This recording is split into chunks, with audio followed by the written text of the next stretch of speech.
ನೋಡಿ, ಈಗ ಇದು ತುಂಬ ಸೀರಿಯಸ್ ಆಗಿದೆ, no doubt.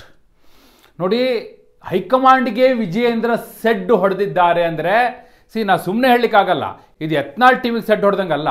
Amit Shah, Narendra Modi, JP Nadda ಇವರೆಲ್ಲ ಇರುವಂತಹ ಹೈಕಮಾಂಡ್ ಅದಕ್ಕೆ ಸೆಡ್ ಹೊಡೆದಿದ್ದಾರೆ ಅಂತ ನಾನು ಹೇಳ್ತಿದ್ದೀನಿ ಅಂದರೆ ನಾನು ಅದಕ್ಕೆ ಸಾಕ್ಷ್ಯ ತೋರಿಸ್ಬೇಕಾಗುತ್ತೆ. ಆದರೆ ಇಟ್ಸ್ ಕ್ವೈಟ್ ಎವಿಡೆಂಟ್. ನಾನು ತೋರಿಸ್ತೀನಿ. ಇದೇ ವಿಡಿಯೋದಲ್ಲೇ ನಿಮಗೆ ಕನ್ವಿನ್ಸ್ ಆಗಬೇಕು. ಆ ರೀತಿಯ ಸಾಕ್ಷ್ಯಗಳಿವೆ. ವಿಜಯೇಂದ್ರ ಬಹುಶಃ ಇದು ಅವರ ಕಟ್ಟ ಕಡೆಯ ರಾಜಕೀಯ ನಡೆ ಇರ್ಬೋದು. ಅನಿವಾರ್ಯ ಪರಿಸ್ಥಿತಿಯಲ್ಲಿ ಈ ಹೆಜ್ಜೆಯನ್ನು ಇಡ್ತಿರುವ ಹಾಗೆ ಗೋಚರಿಸ್ತಾ ಇದೆ. ಯಾಕಂದರೆ ಎಲ್ಲ ಕಡೆಯಿಂದ ಅವರಿಗೆ ಬಾಗಿಲನ್ನು ಬಂದ್ ಮಾಡಿದ್ದಾರೆ. ಅದೀಗ ಅವರಿಗೆ ಅರ್ಥ ಆಗಿದೆ.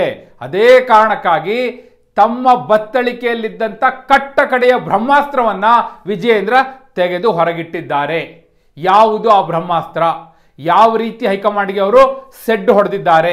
ಎಸ್, ಈ ಎಲ್ಲ ಪ್ರಶ್ನೆಗಳಿಗೆ ಉತ್ತರ ಕೊಡುವ ಸಲುವಾಗಿಯೇ ನಾನು ಬಂದಿದ್ದೇನೆ. ಆತ್ಮೀಯರೇ, ವಾರ್ತೆ ವಿಶೇಷ ಕಾರ್ಯಕ್ರಮಕ್ಕೆ ಸ್ವಾಗತ. ನಾನು ವೀರೇಂದ್ರ ಉಪ್ಪಂದ.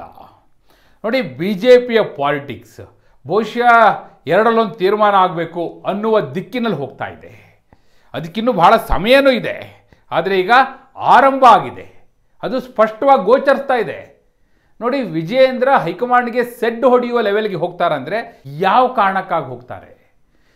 ಇದು ಬರೀ ಯತ್ನಾಳ್ ಆ್ಯಂಡ್ ಟೀಮ್ನ ಹೋರಾಟಕ್ಕೆ ಬ್ರೇಕ್ ಹಾಕಲಿಕ್ಕೆ ಮಾಡಿದಂಥ ಪ್ರಯತ್ನದ ಹಾಗಲ್ಲ. ನೋಡಿ, ಅಲ್ಲಿ ಭಾಳಷ್ಟು ಬೆಳವಣಿಗೆ ಆಯಿತು 2-3 ತಿಂಗಳಿಂದ. ಯಾವಾಗ ಯತ್ನಾಳ್ ಆ್ಯಂಡ್ ಟೀಮ್ ವಕ್ಫ್ ಹೋರಾಟ ಅಂತ ಕೂತ್ರೋ ಹೈಕಮಾಂಡೇ ಅದಕ್ಕೆ ಗ್ರೀನ್ ಸಿಗ್ನಲ್ ಕೊಟ್ಬಿಡ್ತು. ನೋಡಿ, ಅದು ಇಶ್ಯೂ ಬೇಸ್ಡ್ ಹೋರಾಟ, BJP ಅಜೆಂಡಾ. ಅದು ಸ್ವತಃ ನರೇಂದ್ರ ಮೋದಿ ಅವರು ಅದರ ಇನಿಷಿಯೇಟಿವ್ ತೆಗೆದುಕೊಂಡಿದ್ದಾರೆ. ಸೊ ಆ ಹೋರಾಟ ಏನಿದೆ, ಸಾಕ್ಷ್ಯ ಸಮೇತ ಅವರು ದಾಖಲೆಗಳನ್ನ ಕೊಡ್ತಾ ಇದ್ದಾರೆ JPCಗೆ. ಅದ್ರ ಪಾಡಿಗೆ ಅದು ಮುಂದುವರಿಲಿ.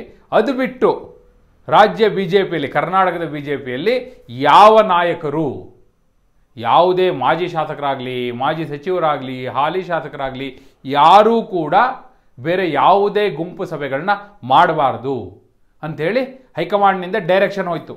ಅದರ ಪರಿಣಾಮ ಏನಾಯಿತು? ರೇಣುಕಾಚಾರ್ಯ ಆ್ಯಂಡ್ ಟೀಮ್ ಹೊರಟಿದ್ರಲ್ಲ, ಅದಕ್ಕೆ ಬ್ರೇಕ್ ಬಿತ್ತು. ಯತ್ನಾಳ್ ಆ್ಯಂಡ್ ಟೀಮ್ ಮಾಡ್ತಾ ಇದ್ದಿದ್ದು ಯಾವ ಹೋರಾಟ? ವಕ್ಫ್ ಹೋರಾಟ. ಸೊ ವಕ್ಫ್ ಹೋರಾಟಕ್ಕೆ ಹೈಕಮಾಂಡ್ನ ಗ್ರೀನ್ ಸಿಗ್ನಲ್ ಸಿಕ್ತು.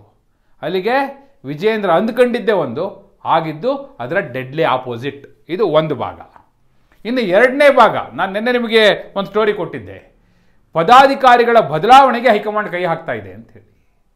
ನಾನು ಸ್ಪಷ್ಟವಾಗಿ ಹೇಳಿದೆ, ಅದಕ್ಕೆ ವಿಜಯೇಂದ್ರ ಒಪ್ಪಿಗೆ ಇಲ್ಲ ಅಂತ. ವಿಜಯೇಂದ್ರ ಒಪ್ಪಿಗೆ ಹೇಗಿರೋಕ್ಕೆ ಸಾಧ್ಯ? ನೀವು ಯೋಚನೆ ಮಾಡಿ. ಅವ್ರ ಟೀಮ್ನ ಚೇಂಜ್ ಮಾಡ್ತಾರೆ ಅಂದರೆ ಹಾಂ ಮಾಡಿ ಅಂತ ಹೇಳ್ತಾರೆ ಅವರು. ಯಾಕೆ ಮಾಡ್ಲಿಕ್ಕೆ ಒಪ್ಪಿಗೆ ಕೊಡ್ತಾರೆ ಅವರು? ಅವ್ರ ಒಪ್ಪಿಗೆ ಈ ಕ್ಷಣಕ್ಕೂ ಇಲ್ಲ. ಆದರೆ ಹೈಕಮಾಂಡ್ ಅದನ್ನು ಮಾಡ್ತಾ ಇದೆ. ನಾನು ಹೇಳಿದ್ದು ವಿಜಯೇಂದ್ರ ಅವ್ರ ವರ್ಷನ್, ಅವರು ಅದನ್ನು ಒಪ್ತಾ ಇಲ್ಲ. ಅವ್ರ ಅಂತಿಮ ತೀರ್ಮಾನ ಏನಪ್ಪ ಅಂದರೆ ಪದಾಧಿಕಾರಿಗಳನ್ನ, ನನ್ನ ಬೆಂಬಲಿಗರನ್ನ ಎಲ್ಲರೂ ಏಕಾಏಕಿ ಮನಸೋ ಇಚ್ಛೆ ಬದಲಾಯಿಸಬಾರ್ದು ಅನ್ನೋದು. ಆದರೆ ಹೈಕಮಾಂಡ್ ಕೂಡ ವಿತ್ ಕಾನ್ಸೆನ್ಸಸ್ ಅಂದರೆ ಚರ್ಚೆಗಳೊಂದಿಗೆ, ಮಾತುಕತೆಯ ಮೂಲಕ ಪದಾಧಿಕಾರಿಗಳ ಬದಲಾವಣೆ ಆಗಬೇಕು ಅನ್ನುವ ಅಭಿಪ್ರಾಯವನ್ನು ಅದು ಹೊಂದಿದೆ. ಅಂತಿಮವಾಗಿ ಮಾಡ್ತಾರೆ, ಆದರೆ ಅದು ಮನಸೋ ಇಚ್ಛೆ ಆಗೋದಿಲ್ಲ. ವಿಜಯೇಂದ್ರ ಅವರು ಸ್ಪಷ್ಟವಾದ ವಿರೋಧವನ್ನು ವ್ಯಕ್ತಪಡಿಸಿದ್ದಾರೆ ಅನ್ನುವಂಥದ್ದು ಅದಕ್ಕೆ ಸಾಕ್ಷಿ. ಈಗ ಯಾಕೆ ಡೂ ಆರ್ ಡೈ ಹೋರಾಟಕ್ಕೆ ಹೋಗ್ತಿದ್ದಾರೆ ಅಂದರೆ, ಯಾವ ಕಾರಣಕ್ಕಾಗಿ ವಿಜಯೇಂದ್ರ ಹೈಕಮಾಂಡ್ಗೆ ಸೆಡ್ ಹೊಡೆದಿದ್ದಾರೆ ಅಂದರೆ ಇದೇ ಕಾರಣಕ್ಕೆ. ಈಗ ಹೇಳ್ತೀನಿ ನೋಡಿ ಸಾಕ್ಷಿ ನಿಮಗೆ. ಒಂದು, ಪದಾಧಿಕಾರಿಗಳ ಮನಸೋ ಇಚ್ಛೆ ಬದಲಾವಣೆ ಆಗಬಾರ್ದು ಅನ್ನುವ ಹಿನ್ನೆಲೆಯಲ್ಲೂ ಇದು ನಡೀತಾ ಇದೆ. ನೆನ್ನೆ ಅವರನ್ನು ಮೀಟಿಂಗ್ ಮಾಡಿದ್ರಲ್ಲ, ಎಲ್ಲರನ್ನು ಊಟಕ್ಕೆ ಕರೆದು. ಅದಕ್ಕೆ ಈಗ ಛಲವಾದಿ ನಾರಾಯಣ ಸ್ವಾಮಿ, ಪರಿಷತ್ನ ವಿರೋಧ ಪಕ್ಷದ ನಾಯಕರು ಹೋಗಿದ್ರು. R. ಅಶೋಕ್, ವಿಧಾನಸಭೆ ವಿರೋಧ ಪಕ್ಷದ ನಾಯಕರು ಹೋಗಿದ್ರು. ಹೈಕಮಾಂಡ್ ಗಮನಕ್ಕೆ ತಂದೇ ಹೋಗಿದ್ರು ಅವರು. ಯಾರೆಲ್ಲ ಹೋದ್ರು ಬಹುತೇಕರು ನೋಡಿ, ಹೀಗೆ ವಿಜಯೇಂದ್ರ ರಾಜ್ಯಾಧ್ಯಕ್ಷರು ಒಂದು ಸಭೆ ಕರೆದಿದ್ದಾರೆ, ಹೋಗ್ತಿದ್ದೀವಿ ಅಂತ. ವಿಜಯೇಂದ್ರ ಕೂಡ ಹೈಕಮಾಂಡ್ ಗಮನಕ್ಕೆ ತಂದಿದ್ರು, ಹೀಗೊಂದು ಸಭೆ ಮಾಡ್ತಾ ಇದ್ದೀನಿ ಅಂತ. ಆಯ್ತು ಮಾಡಿ ಅಂದಿದ್ರು ಅವರು. ಒಂದು ಊಟಕ್ಕೆ ಕರೆದು ಮೀಟಿಂಗ್ ಮಾಡ್ತೀನಿ ಅಂದರೆ ಅದು ಪಕ್ಷ ಸಂಘಟನೆ ಹಿನ್ನೆಲೆಯಲ್ಲಿ ಅಂತ ಹೇಳಿದ್ರಿಂದ ಮಾಡಿ ಅಂದರು. ತಾಲೂಕ್ ಪಂಚಾಯಿತಿ, ಜಿಲ್ಲಾ ಪಂಚಾಯಿತಿ ಚುನಾವಣೆಯ ಹಿನ್ನೆಲೆಯಲ್ಲಿ ಅಂತ ಹೇಳಿದ್ರಿಂದ ಮಾಡಿ ಅಂತ ಹೇಳಿದ್ರು. ಇವರೆಲ್ಲ ಹೈಕಮಾಂಡಿಗೂ ಮಾಹಿತಿ ಕೊಟ್ಟು ಹೋಗಿ ಬಂದರು. ಆದರೆ ಅದಲ್ಲ ವಿಷಯ. ವಿಷಯ ಇಲ್ಲಿದೆ. ಆ ಸಭೆ ನಡೆದ ಮೇಲೆ ಏನಾಯಿತು? ಆ ಸಭೆಯ ನಂತರ ಆಯ್ತಲ್ಲ, ಅದು ಇಂಪಾರ್ಟೆಂಟ್. ಆ ಡೆವಲಪ್ಮೆಂಟ್ ಈಗ ಟರ್ನಿಂಗ್ ಪಾಯಿಂಟ್. ಏನಾಯಿತು ಅಂದರೆ, ಆ ಸಭೆ ಮುಗಿತಾ ಇದ್ದ ಹಾಗೆ ವಿಜಯೇಂದ್ರ ಅಲ್ಲ, ಅವರ ತಂದೆ ಯಡಿಯೂರಪ್ಪನವರು ಒಂದು ಸ್ಟೇಟ್ಮೆಂಟ್ ಕೊಟ್ಟರು. ಏನಂದ್ರು? ಮುಂದಿನ ವಾರದಿಂದ ನಾನು ರಾಜ್ಯ ಪ್ರವಾಸ ಹೋಗ್ತೇನೆ ಅಂತ ಹೇಳಿದ್ರು. ಒಂದೊಂದು ದಿನ 2 ಜಿಲ್ಲೆಗಳನ್ನ ಕವರ್ ಮಾಡ್ತೀನಿ, ಪ್ರತಿ ಜಿಲ್ಲೆಗೂ ಹೋಗಿ ಕಾರ್ಯಕರ್ತರ ಸಮಾವೇಶ ಸಭೆಯನ್ನು ಮಾಡ್ತೀನಿ ಅನ್ನುವಂಥ ಸಂದೇಶವನ್ನು ಕೊಟ್ಟರು. ಯಾಕೆ ಕೊಟ್ಟರು? ಯಾಕೆ ಯಡಿಯೂರಪ್ಪನವರು ರಾಜ್ಯ ಪ್ರವಾಸ ಹೊರಡ್ತಾರೀಗ? ನೋಡಿ, ಈ ಹಿಂದಿನ ಹಲವು ಬೆಳವಣಿಗೆಗಳನ್ನ ನೀವು ಗಮನಿಸಿ. ಯಾವಾಗೆಲ್ಲ ವಿಜಯೇಂದ್ರ ಅವರಿಗೆ ಬ್ರೇಕ್ ಹಾಕ್ಲಿಕ್ಕೆ ಹೊರಟಿದ್ರು, ಹಿಂದೆ ಯಡಿಯೂರಪ್ಪನವರಿಗೆ ಬ್ರೇಕ್ ಹಾಕ್ಲಿಕ್ಕೆ ಹೊರಟಿದ್ರು, ಆ ಎಲ್ಲ ಸಂದರ್ಭದಲ್ಲೂ ಯಡಿಯೂರಪ್ಪನವ್ರು ಹೇಳ್ತಾ ಇದ್ದಿದ್ದೇನೋ, ನಾನು ರಾಜ್ಯ ಪ್ರವಾಸ ಹೋಗ್ತೀನಿ, ರಾಜ್ಯ ಪ್ರವಾಸ ಮಾಡ್ತೀನಿ ಅಂತೇಳಿ. ಅಂದರೆ ನೀವು ರೇಣುಕಾಚಾರ್ಯ ಟೀಮಿಗೆ ಬ್ರೇಕ್ ಹಾಕ್ಬೋದು, ಆದರೆ ನನಗೆ ಬ್ರೇಕ್ ಹಾಕೋಕ್ಕಾಗಲ್ಲ. ನಾನೇ ಈಗ ಅಖಾಡಕ್ಕೆ ಬಂದಿದ್ದೀನಿ, ಡೈರೆಕ್ಟಾಗಿ ನಾನೇ ಹೋಗ್ತೀನಿ ರಾಜ್ಯ ಪ್ರವಾಸ.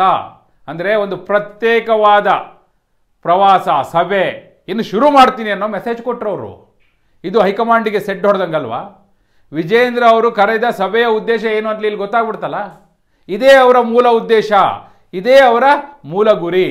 ಅಂದರೆ ಏನೆಲ್ಲ ಈಗ ಡಿಸ್ಟರ್ಬ್ ಮಾಡಲಿಕ್ಕೆ ಕೈ ಹಾಕ್ತಾ ಇದ್ದಾರಲ್ಲ, ಅದಕ್ಕೆ ಬ್ರೇಕ್ ಹಾಕಲಿಕ್ಕೆ ಬೇಕಾದಂಥ ವ್ಯವಸ್ಥೆಯನ್ನು ಯಡಿಯೂರಪ್ಪನವ್ರು ಮಾಡ್ಕೊತಾ ಇದ್ದಾರೆ. ವಿಜೇಂದ್ರ ಅದಕ್ಕೆ ಈ ಮೂಲಕ ಯಡಿಯೂರಪ್ಪನವ್ರನ್ನ ಮುಂದಿಟ್ಕೊಂಡು ಹೈಕಮಾಂಡ್ಗೆ ಸೆಡ್ ಹೊಡೆದಿದ್ದಾರೆ. ಅವ್ರು ಏನು ಮಾಡಬೇಕೀಗ? ಅವರ ನಿರೀಕ್ಷೆ ಏನಿದೆ? ಅದೇನೇ ಮಾಡದಿದ್ರು ಕರೆಸಿ ಕೂತು ಮಾತಾಡಿ ನಾವು ಹೇಳ್ದಂಗೆ ಆಗಬೇಕು. BL ಸಂತೋಷ್ ಅವ್ರು ಹೇಳ್ದಾಗೋ, ಸಂಘ ಪರಿವಾರದವ್ರು ಯಾರೋ ಹೇಳ್ದಾಗೋ, ಯತ್ನಾಳ್ ಆ್ಯಂಡ್ ಟೀಮ್ ಹೇಳ್ದಾಗೋ ಆಗಬಾರ್ದು. ಸೊ ಫಿಲ್ಟರ್ ಮಾಡೋದಿದ್ರು ನಾವೇ ಮಾಡಿಕೊಡ್ತೀವಿ, ಆ ಪ್ರಕಾರ ಮಾಡಬೇಕು ಅನ್ನೋದು ಅವರ ಗುರಿ. ಏಕಾಏಕಿ ಮನಸೋ ಇಚ್ಛೆ ಬದಲಾವಣೆಗಳನ್ನ ಮಾಡಲಿಕ್ಕೆ ಅವರ ಒಪ್ಪಿಗೆ ಇಲ್ಲ. ಆ ಹಿನ್ನೆಲೆಯಲ್ಲಿ ಈಗ ಈ ಅಸ್ತ್ರ, ಬ್ರಹ್ಮಾಸ್ತ್ರವನ್ನು ಈಗ ಮುಂದಿಟ್ಟಿರುವಂಥದ್ದು. ಮತ್ತು ನೋಡಿ, ಇದೊಂದು ರೀತಿ ಈಗ ಉಪೇಂದ್ರ ಫಿಲಮ್ ಯುವಗೂ ಮೊದಲು ಒಂದು ವಾರ್ನರ್ ಅಂತ ಬಿಟ್ರಲ್ಲ, ಆ ರೀತಿ ವಾರ್ನರ್ ಇದು, ಒಂದು ವಾರ್ನಿಂಗು. ನೋಡಿ, ಈಗ ನಾನು ರಾಜ್ಯ ಪ್ರವಾಸ ಹೋಗ್ತೀನಿ ಅಂತ ಹೇಳ್ತಿದ್ದೀನಿ, ಕಾರ್ಯಕರ್ತರ ಸಭೆ ಮಾಡ್ತೀನಿ ಅಂತ ಹೇಳ್ತಿದ್ದೀನಿ, ಆದರೆ ಈಗ ಸಾರ್ವಜನಿಕ ಸಭೆ ಮಾಡೋದಿಲ್ಲ ಅಂತ ಹೇಳಿದ್ದಾರೆ. ಅಂದರೆ ಇದು ಮೊದಲನೇ ಹಂತ. ಈಗಲೇ ನೀವು ಸರಿ ಮಾಡ್ಕೊಂಡ್ರೋ ಸರಿ, ಇಲ್ಲ ಅಂದರೆ ನೆಕ್ಸ್ಟ್ ಸಾರ್ವಜನಿಕ ಸಮಾವೇಶಗಳನ್ನೂ ಮಾಡ್ತೀನಿ ಅನ್ನೋ ಮೆಸೇಜ್ನೂ ಕೊಟ್ಟಿದ್ದಾರೆ. ಇದಕ್ಕಿಂತ ಇನ್ನೇನು ಬೇಕು? ಇದು ಹೈಕಮಾಂಡ್ಗೆ ಸೆಡ್ ಹೊಡೆದಂಗಲ್ವಾ? ಇದು ನಾವು ಹೇಳ್ದಂಗೆ ಆಗಬೇಕು ಅನ್ನುವ ಹಿನ್ನೆಲೆಯಲ್ಲಿ ಮುಂದಿಟ್ಟಿರುವ ಹೆಜ್ಜೆ ಅಲ್ವಾ ಇದು? ಅಂದರೆ ಯಾವಾಗ ನನ್ನನ್ನು, ನನ್ನ ಬೆಂಬಲಿಗರನ್ನು ನೀವು ಡಿಸ್ಟರ್ಬ್ ಮಾಡ್ತೀವಿ ಅಂತ ಹೊರಡ್ತಿರೋ, ನಾವು ಸುಮ್ಮನಿರಲ್ಲ, ನಾವು ಹೊರಟಿದ್ದೀವಿ ಅನ್ನೋ ಮೆಸೇಜ್ನ ಕ್ಲಿಯರಾಗಿ ಕೊಟ್ಟಿದ್ದಾರೆ. ನಿಮ್ಮ ಅಭಿಪ್ರಾಯ ಏನು? ಇದರಲ್ಲಿ ಯಡಿಯೂರಪ್ಪನವರು, ವಿಜಯೇಂದ್ರ ಸಕ್ಸೀಡ್ ಆಗ್ಬೋದಾ, ಅಥವಾ ಹೈಕಮಾಂಡ್ ಈಗಾಗಲೇ ಭಾಳ ಮುಂದೆ ಹೋಗ್ಬಿಟ್ಟಿದೆ, ಸೊ ಇವೆಲ್ಲದಕ್ಕೂ ಅವರು ರೆಡಿಯಾಗಿಯೇ ಹೆಜ್ಜೆಗಳನ್ನ ಮುಂದಿಡ್ತಿದ್ದಾರೆ ಅಂತ ನೀವು ಭಾವಿಸ್ತೀರಾ? ಏನು ನಿಮ್ಮ ಅಭಿಪ್ರಾಯ ಏನು? ನಾನು ನನ್ನ ನ್ಯೂಸ್ ಆ್ಯಂಗಲ್ನ ಸ್ಪಷ್ಟವಾಗಿ ಹೇಳಿದ್ದೀನಿ. ವಿಜೇಂದ್ರ, ಯಡಿಯೂರಪ್ಪನವರು ಯಾಕೆ ಈ ಹೆಜ್ಜೆಯನ್ನು ಇಟ್ಟಿದ್ದಾರೆ, ಹೈಕಮಾಂಡ್ಗೆ ಸೆಡ್ ಹೊಡೆದಿದ್ದಾರೆ, ಯಾವ ಕಾರಣಕ್ಕಾಗಿ, ನೇರವಾಗಿ ಹೇಳಿದ್ದೀನಿ. ನಿಮ್ಮ ಅಭಿಪ್ರಾಯವನ್ನು ನೀವು ಕಮೆಂಟ್ ಮೂಲಕ ತಿಳಿಸಿ. ಹಾಗೆ ನೀವಿನ್ನು ವಾರ್ತೆ ಚಾನಲ್ನ ಸಬ್ಸ್ಕ್ರೈಬ್ ಮಾಡಿಲ್ಲ ಅಂದರೆ ಈಗಲೇ ಸಬ್ಸ್ಕ್ರೈಬ್ ಮಾಡಿ. ಧನ್ಯವಾದ.